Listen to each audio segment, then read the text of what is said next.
Thank you. I don't see any attendees there yet. I'm hoping they'll come on soon.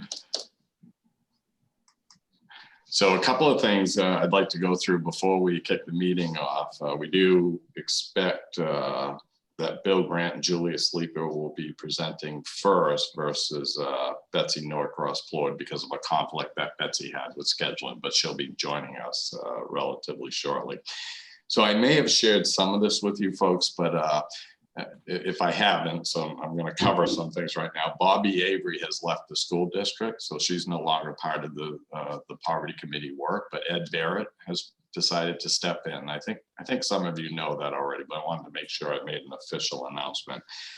Ed has just an incredible amount of structural knowledge that I really think that he can help with this work. And then Bill Grant has kind of taken on the role that of kind of working with the working groups closely. He has his own working group, but he's also keeping tabs on other groups and making sure if there are any concerns or issues, and if there's something that needs to be brought before the committee, he'll be on top of that.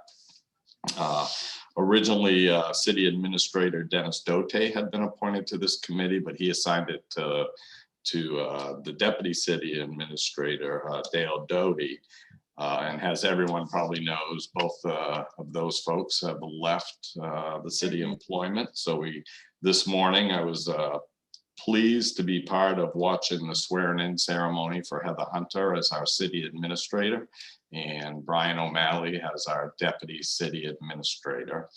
I had a discussion with Heather, a couple of emails yesterday, and a discussion with Heather about our new position for our equity and diversity HR person. And Heather felt strongly that she may bring value to this committee because she'll be working close with the choice grant.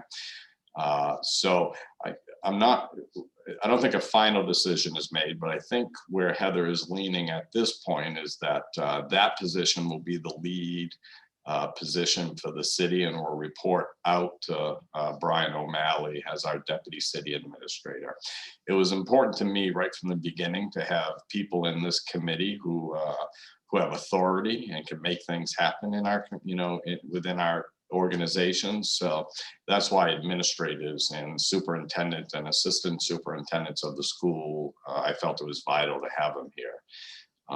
So we'll get that finalized, and hopefully by the next meeting, we'll be able to introduce you to our equity and diversity. And I know Tanya, who had played a big part in helping us come to that place in the city, Chief O'Malley at the time was a big part of getting us to that place. So I'm really excited to see what that position does. And I think all of you will be very pleased at the person that we're going to be introducing you to. Alicia Ray was originally on this committee, but she is no longer on the committee. My understanding is she's going to be attending college again for her law degree, and her work schedule and the prep work that she has to do just wouldn't allow her to take part over the summer. And then I'm sure most of you have heard that I'm not seeking re-election as mayor. But this work should never be about a person. And although I started it when I was on the school committee and I carried it forward as mayor, none of this work should ever be centered around one person.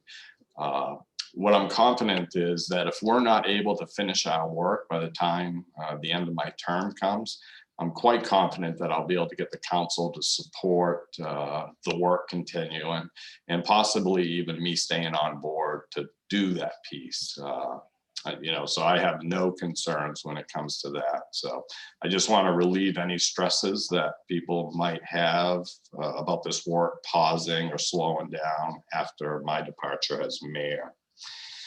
And then finally, one quick thing. So it was in the mayoral order that we would choose a co-chair to work with me from the committee. So I'd like you all to think about that, and even if have discussions amongst yourselves, but at our next meeting, I would like this committee to choose a co-chair.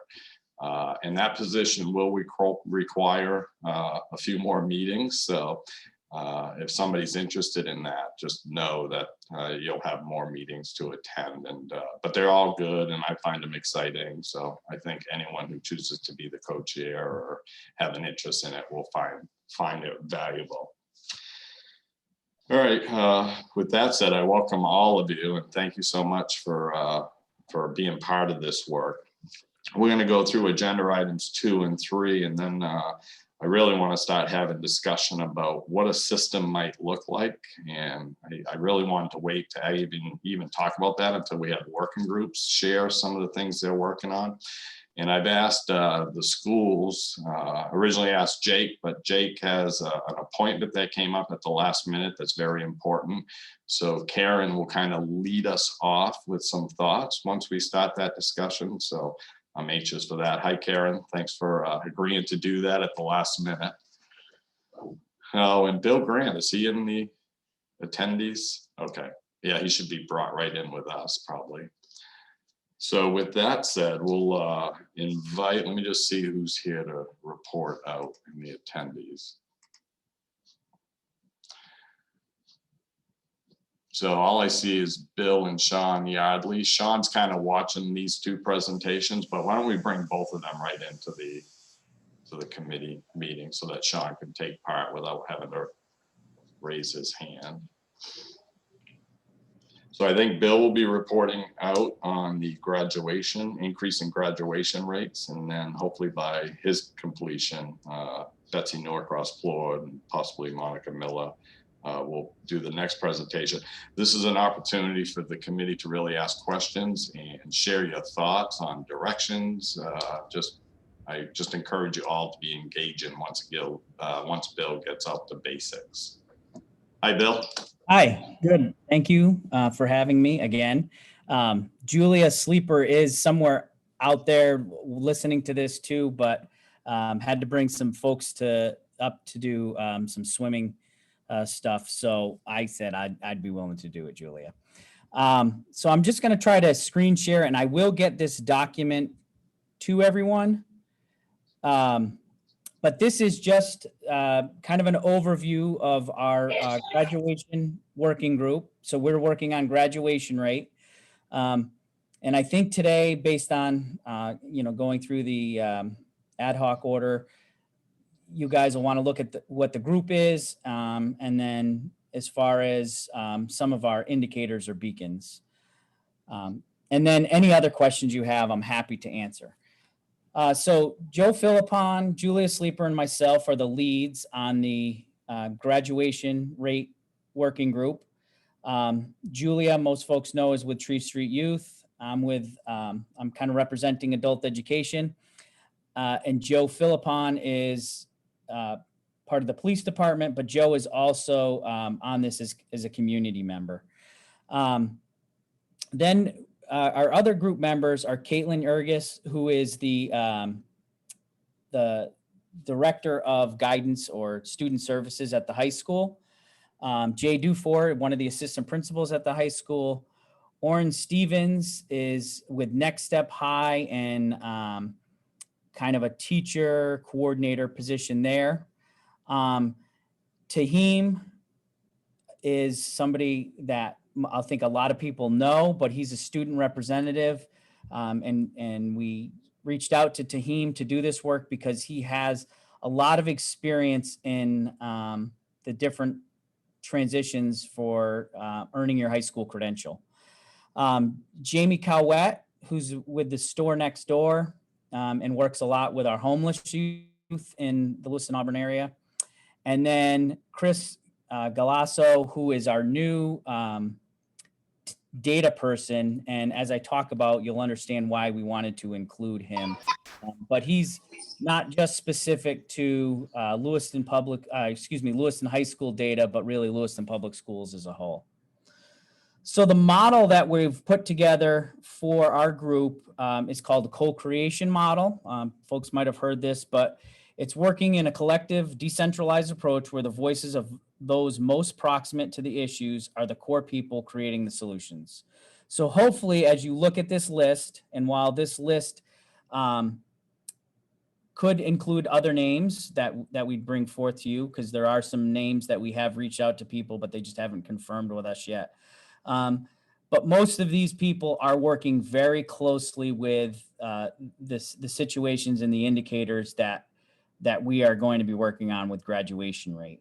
The school folks, as an example, Caitlin and Jay are very, very much involved in this, working closely with students and kind of figuring out pathways and whatnot. And we could go on for everyone. Even, Joe, as a community member, really bringing some of that feedback as a parent has been instrumental. So where we are with our group is we're in a situation where we're meeting bi-weekly, and during our meetings, which we just had we just had our second meeting yesterday. We've started really kind of that brainstorming piece and looking at issues versus problems. And Julia walked us through an exercise yesterday where we listed all of the things that we collectively knew were the things keeping from people earning their high school credential. And then we looked at those and we said, are those issues or problems? And then we highlighted what the problems are, because the question was, because if they're problems, those are things we can solve in our group. And so with that, we're hoping in our next meeting, we're going to start looking at those problems and how we can solve those with the people that are at the table, and little or maybe no cost or structural changes that need to happen so that we can move the next thing, which is our indicators, forward. So when you look at high school graduation rate, it's not necessarily a cut and dry thing. It is when you're talking about a school system and they say, okay, what's the graduation rate at Lewiston High School? It's very definitive. It's the students that you got as freshmen, and in 4 years, did they graduate high school? Yes or no? I'm kind of, there is some things to go around it, but it's basically cut and dry like that. So we realized that looking at the graduation rate, we had to kind of look at some other markers and indicators. So we're looking at that 4-year graduation rate. We're also going to be looking at the 5-year graduation rate, the 6-year graduation rate, then this category of students that choose a different path to earn their high school credential, and that would be the high set or the adult diploma. Then as our group began to talk, we started to realize there's a bunch of data to be talked about and to be had, and why are students dropping out? And so looking at demographic data and really starting to develop a picture of what's going on with a student. One of the things why we do not have numbers by these indicators, so these are our indicators, these are our beacons, right? This is what we're going to look at, but we haven't named the 4-year graduation rate in a year will increase by such and such. And the reason we don't have those goals up here yet is the state is still calculating that for the end of this school year. And so we'll have those in the fall. And I think once those are out, it'll be a fairly quick process to decide what those goals will be. That being said, having been in the meetings, and I know Julia's in here now, I don't see that getting in the way of our work, because really what we are looking at is what those problems are and how we are going to solve those problems collectively as a group. So that work, I think, in our working group is really starting to begin. And it was really exciting. It was really exciting to see the energy around this. And it was also interesting to look at it as being a school employee, as not just a school problem, that it's a community problem, and that we need our community as a whole to be working on these things so that we can move these things forward. The conversation could get sidetracked, as they often do, because we actually started to go down some of those rabbit holes of those problem solving things like, hey, we could do this already. and we had to, bring ourselves back into focus and say, okay, let's see where we are with everything and agree on the problems, and then we'll start solving them. So it was really great to see this group that wants to jump into solving problems. So that's where we are in a nutshell, and I'm happy to take any questions. And I'll stop sharing so we can see each other. And I will share this with everybody via email. Actually, I'll send it to you, Marcella, and then we can get it out to everybody that needs it to go to. And could we make sure other working groups, we share it with other working groups too, so that they can see? And that, I think that'll help other groups, as they're working through processes. So any questions at the top of anyone's mind, just on the limited presentation that we have so far? I have did somebody? Yeah, sorry, I had my hand up. Okay. So Phil, I'm just wondering if you can provide some clarity around the difference between issues and problems. I'm glad Julia showed up because she walked us through this one. So I can jump in, Bill, if you want. Please do. Sorry, guys. I'm on a field trip at the Y. We have like 40 kids swimming in the next room. I hope people can hear me okay. That's a great question. So this is a methodology that's sort of grounded in one of Tree Street's sort of co-creative approaches. And the concept of an issue is that it feels like there's not a immediate concrete solution. Like it's not like within one person's control or a group's control to solve. So for example, poverty. That's an issue. It can be named. Now there's many facets to it. We're not negating. But if you think about issues as like they're compiled by numerous problems that can be solved to sort of move an issue forward. And so sort of the framing that we use just as we're doing that assessment is issues can be named, problems can be solved. And that's sort of just the sentiment that we use to, again, it's not a perfect categorization. You don't lose the issues. You just say, these are the issues we're trying to move on. But the way we move those issues is grounding ourselves in the problems that do feel solvable. Does that make sense? Yeah, that's super helpful. Thank you. Okay, any other questions from committee members? Tanya? What grade level is Tahim? Is the student representative? Yeah. Well, Tahim's grown now. So Yes. yeah, but he was so his story is really powerful in the sense that he actually attended almost every, if you can imagine, local high school within a probably 50-mile radius during his high school years. He had a lot of family dynamics that he was navigating and knows the community extremely well. He also works as sort of a community liaison now as an adult at Tree, but he was also part of the original design team that helped create Next Step. So he had helped with a lot of the youth voice components of that, making sure kids were being represented during that process. So he also has deep connection within the community. So the idea is that when we need even deeper youth voice, he can source perspective in a way that a lot of us may not be able to. But he is grown now. He's 21. Okay. I appreciate it. I was like, okay, unless he just looks really mature. But is there a way, I think if that document is going to be shared, then we should probably make sure that that is articulated, because when you see student representative, you do Sure. think student. Yeah. So. And kind of, he is a student to me, which is probably why I wrote that. So yeah. So yeah, we can make that distinction. Have you guys had any initial discussions about the importance of all working groups once the work begins, the importance of all working groups connecting and working off of each other and with each other? Has there been discussions about that?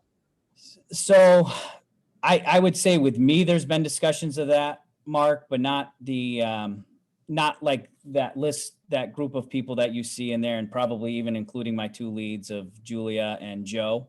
But that is a conversation that is definitely had. I think for some of us in the public, in the Lewiston public schools, our work is kind of intersecting in that aspect. So some of those conversations, while not being like explicitly named, will kind of happen in an organic kind of way, I guess is the best way to describe that. But, as we were naming the issues and problems yesterday, we actually had some of these issues that were on here, and then we kind of pulled them to problems. But then when we pulled them to problems we could solve at our table, it became obvious that we need to talk to the third grade reading and kindergarten readiness group, or we need to talk to even the poverty group around community and parent engagement. Yeah, because as simple as if they're not eating nutritiously, that could impact students within LPS, and that's just one very small example. Making sure students have medical homes if they're not healthy mentally or physically. Yeah. Again, that definitely over time would impact graduation rates. So, yeah, I'm anxious for those discussions to happen. That'll be just eye-opening, I think, for a lot of folks, how so many things tie in. And this is such a challenge and issue that we're dealing with. And what about, so Monique and I, at some point soon, we'll really start kicking in our working group on funding, but it was difficult to start doing that without having a generalization of what working groups will need. And if they have funds available to them already, that can be tied in. And I met with Jake, or had a conversation with Jake about funding an LPS, and are there ways to identify how we could shift some funding towards this work? And he seems very open to that discussion, either through title money or other means. But I think, tying in all our nonprofits as well, I think if we all pull funding together in areas that, that we're working on, that could be pretty impactful, I think. And again, hopefully reducing some of the stresses within the schools. Absolutely.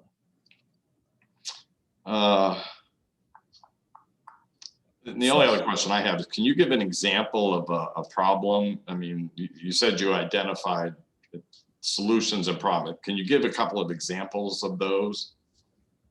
Yep. Give me just a second, because I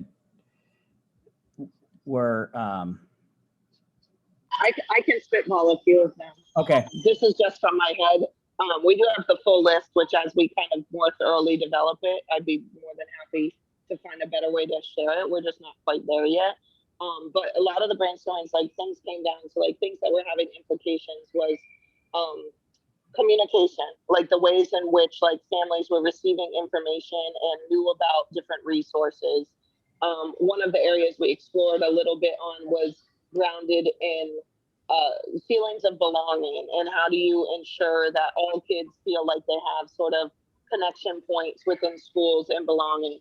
One area that I think is actually really fascinating, I'd be very curious to see what our solutions and our kind of problem solving discussion goes, was talking about the value of a high school diploma and how that value of the concept of the diploma has sort of evolved and changed.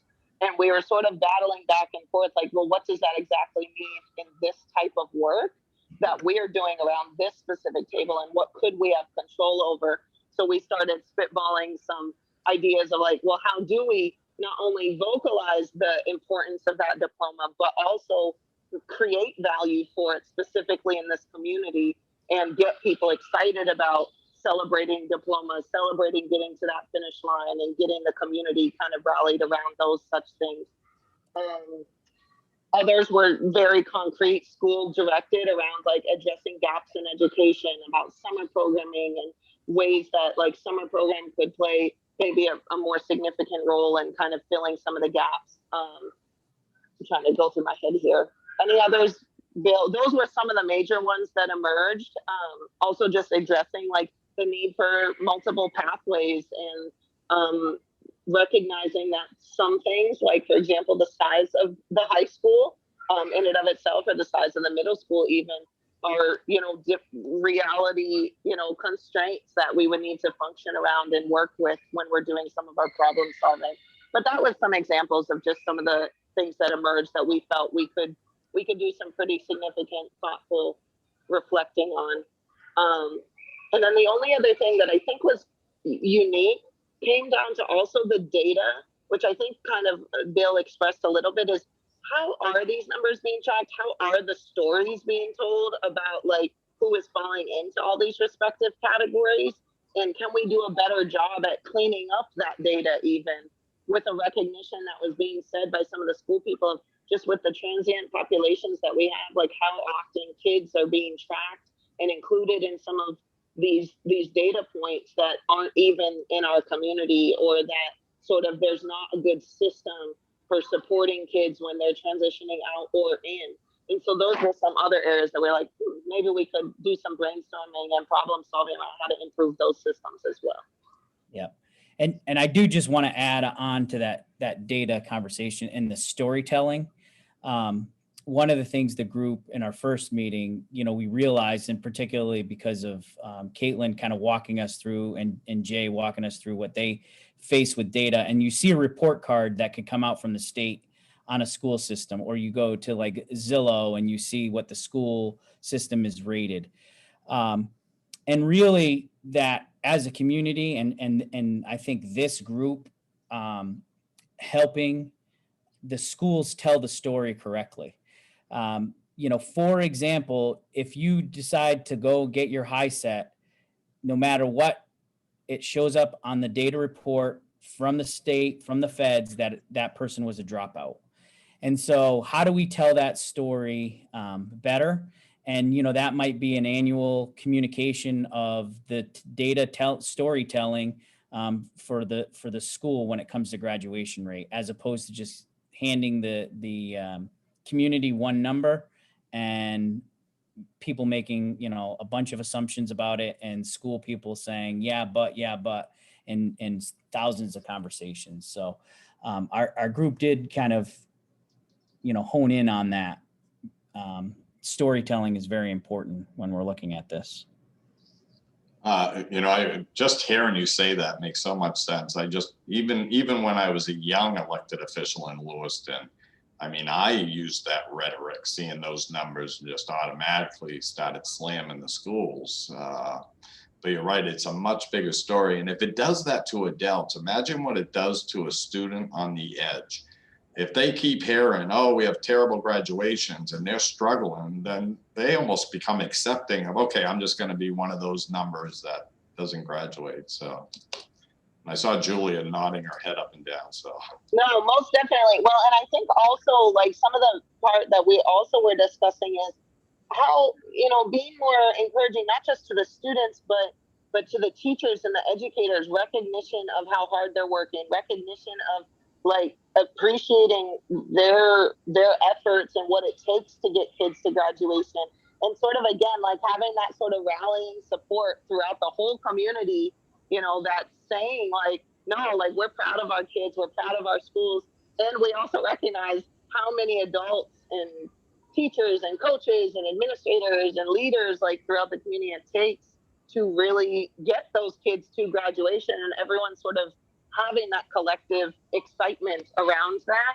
but also sharing in that collective, narrative where it's like, it isn't as simple as sometimes the numbers say. And how can we better communicate that story of the data? I think Bill started dabbling in problem solving, like how can we have like an annual like conversation about this and messaging around like the data and telling the real story behind so many of the kids and the inspiring tales that I get to witness all the time of kids and how they get to graduation and beyond. But how that could be really uplifting to across the full community and support the schools differently so that people really do see the beauty of how hard they're working and also honor those teachers a lot more. Okay. All right, any other thoughts? Just, even comments with no question, but thoughts or comments for Julia or Bill? So I'll encourage every committee member, if tomorrow you're just thinking about this and a thought comes to mind, or you want to share an opinion with them, I would encourage folks to reach out to Bill Grant and share that with him, and he'll make sure it gets to the persons that it should.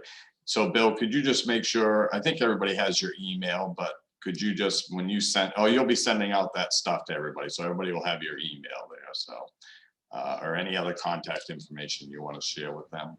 I'll put it in the chat right now too. Okay, good, thank you. And Marcella, did you see my message reference to Karen? Okay. Karen was looking for the agenda.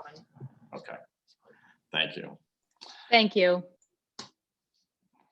All right, so I'm not seeing Betsy here. Just real quick before Julia and Bill, I hope you can stay for at least this next section. If Betsy's not here, then I'd like to kind of have Karen talk a little bit about their thoughts on this type of work and the community being involved. So I just think it's important for you folks to hear that before you, and I know Julia, you're in a tough spot, so if you have to leave, that's fine, but. Good. Okay, so just want to double check. Yeah, so Betsy's still not here, so we're gonna have to move that agenda item down one more. So with that, I'd like to begin general discussions on what the systems might, potentially would need to cover, look like. These working group are working in areas, but we really haven't talked about medical. But more importantly, I thought it was important to hear from leadership at LPS and what their thoughts on this work is and what they see as value or even potentially some negatives. So Karen, I apologize that this was thrown on you at the last minute, but I appreciate you talking a little bit about that. No problem, Mark. So Mark alluded to Jake having an unexpected appointment. Most of you know, because it was in the Sun Journal, Jake had knee surgery unexpectedly and has had multiple appointments. So that's where he is. So you get me today. So I think I can start by saying LPS, and we've said this before, is committed to all of this work. We have a big part in all of this, and a lot of this, the work and the discussions are integral to what we do and how we move forward with supporting our students. I think the pieces that we want to make sure we reiterate and that we continue to say are that though this work is important to us and it's part of what we do every day in terms of looking at all of these aspects as it relates to our students, we can't do it alone. We really can't do it alone. And I think with many of you, if not all of you, we have some relationship or we've done some partnering work in small areas. And some of you in other areas, bigger areas like Tree Street. We do a lot of work with Tree Street and our partnership there. We really just want to reiterate that this work, we can't do this work alone. It has to be a community effort. And just talking about graduation rate and the community, hearing Julia talk about communication. We need that feedback, and we can communicate to a certain level, but we have to rely on the whole community to help us do that work. We really just can't do that. We really just can't do this work alone. Mark talked about maybe we have some areas that we think are sort of maybe pitfalls or maybe not within our scope. And I don't think we see any of this not within our scope, but we see a lot of it as it's not our responsibility solely. The health of students and nutrition of students, we have a part in that, but that's not something that we can take on ourselves alone. So just thinking about the perception of our school department that I think we've all recognized has trickled out into our community as well. When you talk about looking at Zillow and what the schools rated, that impacts our community as well. And so we definitely have room to grow ourselves, and we need to be part of this work together. But I think the message we wanted to really send today and sort of set the tone is we want to work together, but we just need to let folks know that we need your help, and we hope that you see us as you need our help as well. So I don't know, Mark, if there was anything else that you wanted me to touch upon, but I think those were the sentiments that Jake and I had discussed. Oh, you're still on mute, Mark. All right, thank you. I haven't done that in a while, but all the time. No, thank you for sharing that. And something that you caught me, the word that you said that caught me is that we need to do it as a community. But it rarely is done that way. I mean, there are examples, Harlem's Children's Zone is an example of community working with schools closely. And then I think there are pockets of that, but I don't think there hasn't been large, I think, problems addressed through this way, at least here in Lewiston, and maybe I'm mistaken. So this is going to be new, I think, for our community, but I think the value will be incredible if we can pull it off. Does anyone else have thoughts on that on the committee, and what would be important to them to share with Karen, who can pass it on to Jake? Okay. All right. So I still then systems in place. Karen, are there? So when we talk about systems in place, I mean, how do the schools look at that, creating a system or being part of a system that, not necessarily gives up control, but having work done by other agencies within the schools to take, hopefully, the workload off of some school employees, and even funding to, hopefully reduce some of the burdensome funding that is constantly being put on you folks. Do you have any thoughts on that? So when I think about the different areas that have been identified and all of the work groups are doing, I mean, we definitely have systems and procedures in place within our own school to address some of that within our own system.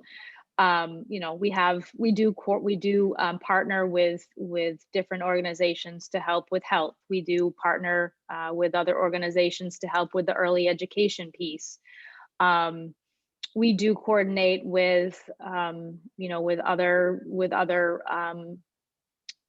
community members or agencies to help us with the graduation. I mean, adult ed is part of us, but they help us a lot when it comes to those students who may need that as well. I think strengthening those and recognizing that. So I'll use the early education piece as an example. We partner with Promise, and we also offer. So we have a early education or pre-K program with Promise within our own schools. Promise has their own classrooms outside that are not affiliated with Lewiston Public Schools. We have our own public pre-K classrooms that are not affiliated with Promise. And we've done a lot of work with Promise to sort of align our practices and make sure, to the best of our ability, that we are providing a similar experience to all students who attend a pre-K program, whether it's at Promise or through Lewiston Public Schools. That could be strengthened. We could bring in other agencies and even private preschools or even agencies that support younger students below the age of 4 that we do not service, to help streamline that and make sure that we're all on the same page. So that's one example. I could talk about the other areas as well, but we recognize that early education is definitely, that's going to help. That's going to help with all of these areas that we see And I thank Julia for to differentiating between issue and problem. The issue of the lack of early education, or the issue of early identification for health services, or whatever that might be. We can strengthen that, but the capacity that we have as a school department to organize that and do all of that work is limited. We have to work on the programming within our own school district. Not that we can't work with other folks as well to bring them together, but there's that capacity issue. Does that help? It does, and capacity. I'm glad you're bringing that up, because what we expect out of our schools is nonstop capacity and constantly filling in, even within the city limits. We do the same to our staff here. Real quick, Shawn does have to jump off, but he wanted to share his thoughts on a book that he read, or an article that he read. Shawn, do you want to jump in and share that? Sure. It really was in the context of our work on poverty, and obviously it's a complex issue that requires all of us, but the article was by Annie Lowry in The Atlantic, and it talks about the time tax, and it really focuses on how cumbersome and daunting people who have the greatest need have to navigate the systems and get the resources that they need. And in fact, it's really, and she asserts that it really is skewed to keep people from getting benefits.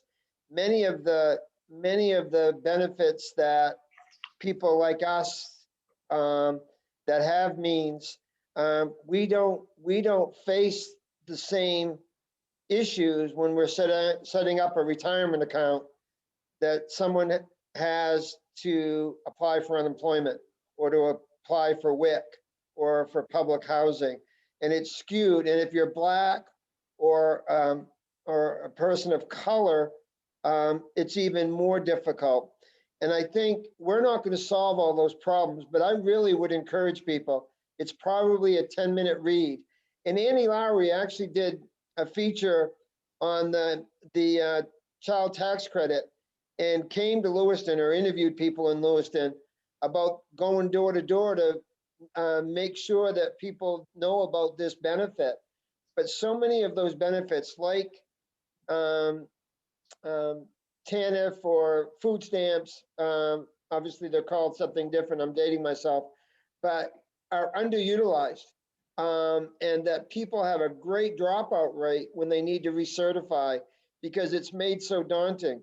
And I think as we do what we do as a collective, and especially with the way money is flowing right now to address some of these issues, if one of the things that we could do across organizations and work groups is figure out how we can support families that are living resource deprived, in poverty, however you want to name it, we would go a long ways to addressing some of these issues without ourselves having to go out and fundraise.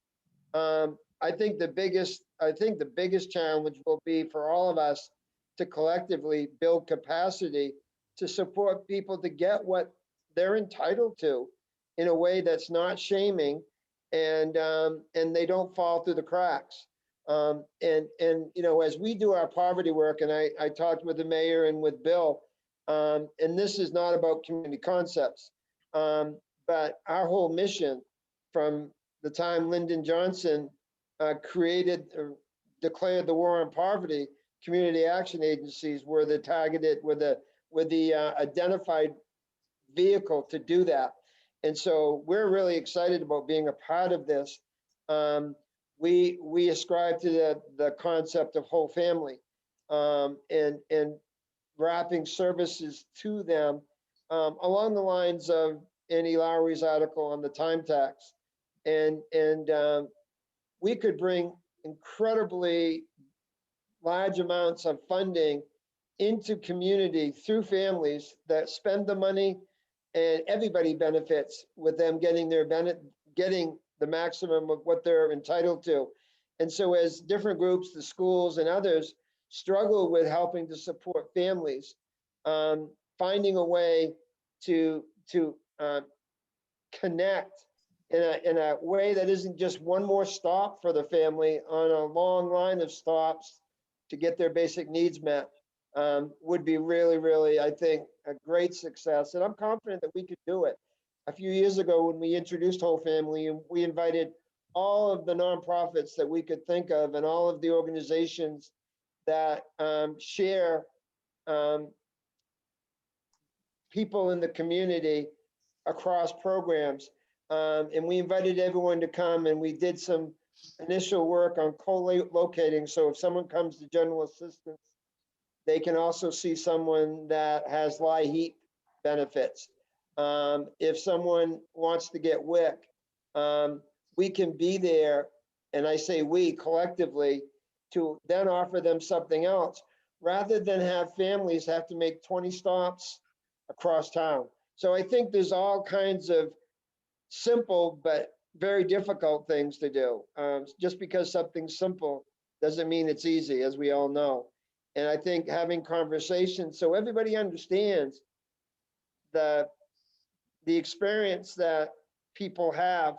And I'm going to end with something very personal. Some people have heard this, but I have a daughter that actually, for a time, while she was in foster care, was in the Lewiston school system, and then moved on to another foster home, as kids often do in the system.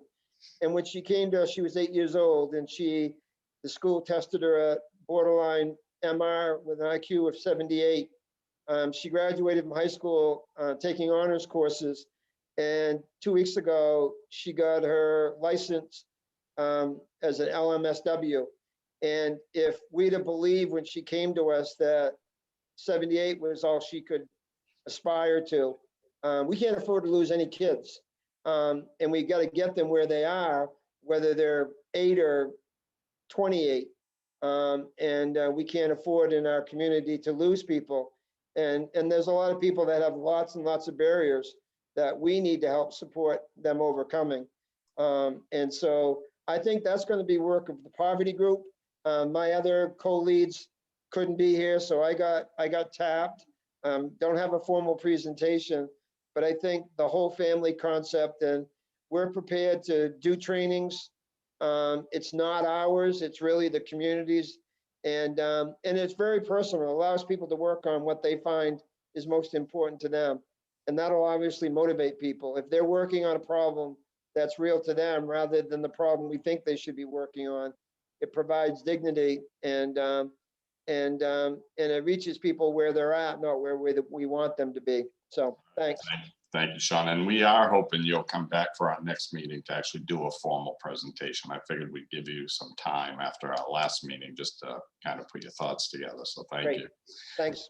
Tanya, you had a question. I hope I didn't miss it too, a long time ago, and it's okay. Go ahead. No, thank you.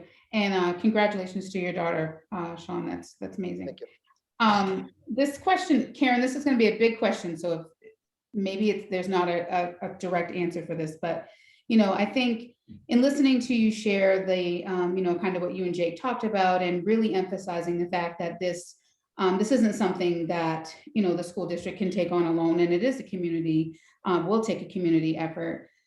With so much turnover, and even more, just as of recent in teachers and some, some administrative positions, and even on the school committee, and how do you see the community kind of reestablishing kind of faith and trust and rapport with the school department, with just the lack of, I guess, consistency across the board? And I'm really speaking from a parent perspective in that. I think that's a great question. So internally, we know that there are things that we need to do to make that turnover be less of an issue. And I'm going to call it an issue, not a problem. And again, I thank Julia for that, because it's a combination of a lot of problems. I will also respond by saying, Jake and I have been in the district a long time. We may not have been in these positions for a long time, but we have been in the district a long time. And the hope is that the turnover at our level will not continue, that we'll continue to be here for a long, continue to be here for a long time. My honest answer is, we need to get to a place where it's how we do business in Lewiston. Not just how we do business in Lewiston Public Schools, but how we do business in Lewiston. So no matter who is in the role of the superintendent, or no matter who is in the role of the mayor, or whoever is the role of the teacher or the principal, it's just how we do business in Lewiston. So if you're hired to be part of the Lewiston School Department, or I'll go as far as say, if you're hired to be part of the city of Lewiston, that staff, that this is just how we operate. This is what we do. It's how we work together. And again, I said, I've been here a long time, and I didn't come into this district with that understanding. I didn't come into this district with, that's how we do business. I'm fortunate to have met a lot of you and have relationships with some of you that have allowed us to kind of get closer to that, and Jake as well. So I guess that's my answer. I don't have the how. I think, again, that's going to take the group, the community as a whole, to hold us all to that high expectation of, this is just how we do business. It's not just about Lewiston Public Schools. It's about us as a community, and the expectation from you as a parent, or the expectation from, the mayor or from the superintendent, is we have to work together. Thank you. Good answer. And so true. And that's really a simple answer to a big issue, but so crucial to moving forward as a community. So thank you.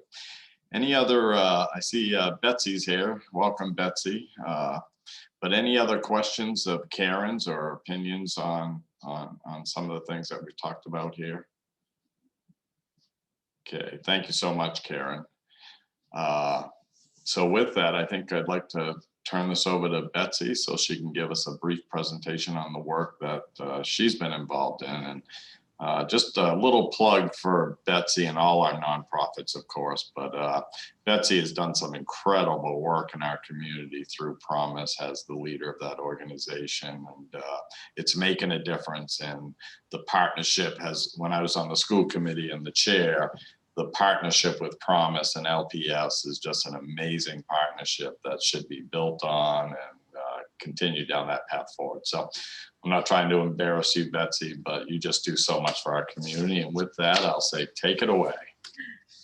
Thank you so much, Mark. Actually, I should give a huge shout out. We appreciate the ability to partner with Lewiston Public Schools, and we do think it makes us a better organization, and we hope that we add tremendous value to them as well. So I'm Betsy Norcross Plourde. I am the director at Promise Early Education Center, and I do apologize. I had to come a little late. I was actually, Shawn, with Your Mobility Mentors, part of the choice. I had scheduled that as well and double booked. So lots of good things happening in the community, tremendous things. And as related to the Cayer Readiness third grade reading work group, just want to give you an update on where we are. We are at the very beginning. We actually haven't had our first meeting yet. Our first meeting is scheduled next Thursday, August 5th. It's an evening meeting on Zoom, but we're very excited about initial committee membership. Amanda Winslow, principal at Farwell, is on the committee. Myself, Monica Miller, heading up pre-K services in the school district. Melanie Lamore Gagnon, from Central Maine YWCA is going to be there. Karen McClure-Richards from the Pine Tree Society, the Early Learning Center. Jen Tyner, Bill, thank you for putting her in our camp. I think there might be some excitement, Shawn, for maybe one of your mobility mentors will also be joining the committee per the conversation earlier today, so I hope so. We're continuing to look for members, so if anyone has an interest or knows of someone, please pass that information along, because we would love to have the more the merrier, and the better the outcome. From a third grade reading perspective, do you all have the targets? Are you all aware of the targets that have been maybe not? So it was the report from the subcommittee has been shared with the entire committee, but that was a while ago. So if there's anything you just want to touch on quickly, that would be I great. would just say the targets that we identified initially is that for third grade reading, we're looking at a core group of students, about 39 children who don't meet or only partially meet grade level reading, that we will work to move them forward to either meet or exceed by December of 2021. So that's within the first half of the coming school year. And the expectation is that a minimum of at least 20 of those students will be students of color. What Amanda Winslow at Farwell has said is that she has those students within her school. So we will be using students, or working with students, I should say, at Farwell Elementary. As I understand it, there are some additional funds that'll be coming into the school district that will provide for some after-school programming. So that is one of those strategies that we anticipate using. Amanda also has some in-school strategies that she is going to be sharing more with the committee about next week. And then obviously as a whole on the committee, we'll be looking what other things out there, not only in the community, but strategies or efforts might we incorporate into the program with these identified students. And that's one of the reasons why the committee, one of the main tasks for the committee that we'll have is to identify what additional strategies can we use to improve those reading scores.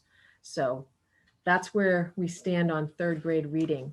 As it relates to kindergarten readiness, again, we will be capturing information from all of the incoming pre-K students and pre-K students this year initially, as well as I believe the K students, as it relates to, do they have a medical home? Do they have a dental home? What level or involvement did they have in some form of early learning program coming to school? What level of involvement did they have? Where were they maybe connected? We'll be capturing that information, and we're capturing that information because we know how important it is that students have that those medical needs are met, as well as what sort of experience. Were they at a promise classroom? Were they in a private childcare? Were they in a special education program? Where were they? What sort of support did they have? The other thing that we'll be looking at is in terms of pre-K students this year, thankfully in Lewiston, all 4-year-olds use public pre-K classrooms, whether it is a promise classroom or staffed by promise staff at Connors, for example, or a classroom here at Coburn, or a classroom at Hillview that has 4-year-olds, as well as the other schools in Lewiston. They all use the same assessment tool. It's called Teaching Strategies Gold. And so that information is captured throughout the course of the program year as to where are children, and at 3 different checkpoints, we are looking to see if children are developmentally on target for their age. And so we'll be capturing that information this year again. And one of the exciting things is, I think I heard you as I was coming in, Karen, speak to the fact that there's some parity, if you will, whether it's a promise classroom, if you will, staffed by our staff, or whether it's an LPS pre-K teacher in their classroom, they're using the same benchmarks. They're doing the same average number of observations to put into the assessment. So it's like with like. And we'll be looking to have at least 85% of students at the end of this program year, at the end of the 21-22 year, be on or exceeding developmental targets at the end of this program year. So that's really what we have at this time. we look forward to coming back to you. I'm not sure what our schedule will be. I'm sure you'll let us know, Mayor Cayer, but we look forward to coming back with information. I don't know if anyone has questions. Happy to answer any. Yeah, so any questions or thoughts for Betsy? And I know this is really in the beginning stages. I think it'll become much more engaging once, plans are actually being placed in front of the committee. But I thought it was important that people hear how they're pulling their groups together. As you said, if you all have the report, you can see there was some preliminary data that's there that you could take a look at that we captured last year as we were looking to identify our targets. But I would anticipate that we would have both initial information on K and pre-K students as to where they have been from an early ed perspective, medical, dental, all of those things, as well as the first checkpoint for Teaching Strategies Gold will happen sometime in November. So by mid-program year, we could give you a sense of what we're seeing. And so you mentioned medical and dental, but it goes a little bit beyond that, right? I mean, if suddenly you identify a student through LPS and the work that Promise does that is in poverty, you'll connect them with other organizations that may address some of the family's issues, correct? Absolutely. So these were just identified targets that we knew we had or could get information from all students on. In terms of the work that we do, for example, at Promise and what we do in pre-K and what we've been able to support even Lewiston pre-K classrooms with, is we have access to a mental health consultant who can work both with children and students. We also have a health manager who works in all of those sort of health areas that might come up to make those connections, and our family service staff as well, who are located at Connors but are available too as needed other pre-K classrooms within the district. Great, thank you. We know there's a lot of work being done with choice around poverty from our presentations at the last meeting, and then even through the chamber, there's good work being done around poverty. But this work, and so people may say, well, why is all this happening? Why isn't one thing dealing with poverty? But I think what's different with this group is that we're focused on LPS students and their families. And if you think about that, that number is achievable. We can truly reduce poverty within our school system because that number is achievable. So I want to remind folks of that work. I just think that's really important to keep in mind. Anything else, Betsy? Thank you so much. Yeah, thank you. Okay. So Karen, one other thing I was hoping that you might be able to share with us, the authorizations or releases when it comes to students and their families. Hey, Mayor, I hate to interrupt, but you had a couple people with questions. Oh, I'm sorry, I didn't see that. Yeah. Elizabeth. For some reason, I still don't see it. Okay, I see Elizabeth. And then I think, Tanya had one too. Okay. Yeah, next time yell, please. Just let me know. Don't hesitate. Go ahead, Elizabeth. Thank you. So exciting to hear about all of these efforts. And I just wanted to mention when Betsy was sharing, we were able to increase the availability of our pediatric dental services earlier in the year. So that's great. And of course, part of the choice grant is helping not just have to expanded them, but move it back from New Auburn over to Lewiston so that it would be even more convenient. So just wanted to mention that those plans are there and that's part of the choice grant as well. And then I think I'm not sure I've seen all of the members who are on your committee, Betsy. So, there's several different pediatric practices throughout Lewiston, Auburn. So just wanted to ensure that somebody from there might be a good addition on your committee, if there's not already somebody on it. There isn't, but that is a great suggestion. Yeah, we should reach out. Sometimes they tend to be harder to get, but that's a really good suggestion. Thank you. And I will say that, yes, the pediatric practice that you have is wonderful, Dr. Tyler. does an outstanding job and comes on site. And we are very excited to have, as I'm sure many of you know, B Street at some point will be all the clinic. And when that happens, our 2 classrooms will move to 1 College Street, and it'll go from 2 classrooms to 5. So we are very excited about the opportunities. Yes. Okay, thank you. Tanya? Great, thank you. And thank you, Betsy, for your, for what you've shared. Just a question, was Farwell School chosen because Amanda is already on the committee and, you know, there was already kind of a subset of kids that were identified, and so it was easy to use that? What makes me ask that is, I know part of the goal was for 20% of the students that moving them to either meets or exceeds would be children of color, and Farwell, out of some of the schools that my kids go there, and I'm just thinking there are a lot of schools that are more racially diverse than Farwell, but probably easier to move the needle with less, I don't know, just wondering why Farwell was chosen. It's a really good question. And in our initial sort of myself, Amanda, and Monica Miller, when we met, she felt she had the number of students that were identified. It was a 39 total and 20 of color. But I do think you raise an issue. She felt she had it, and we felt, obviously, with her involvement, the ability to implement strategies and have that conduit, but it doesn't mean it's something that we shouldn't examine and look at.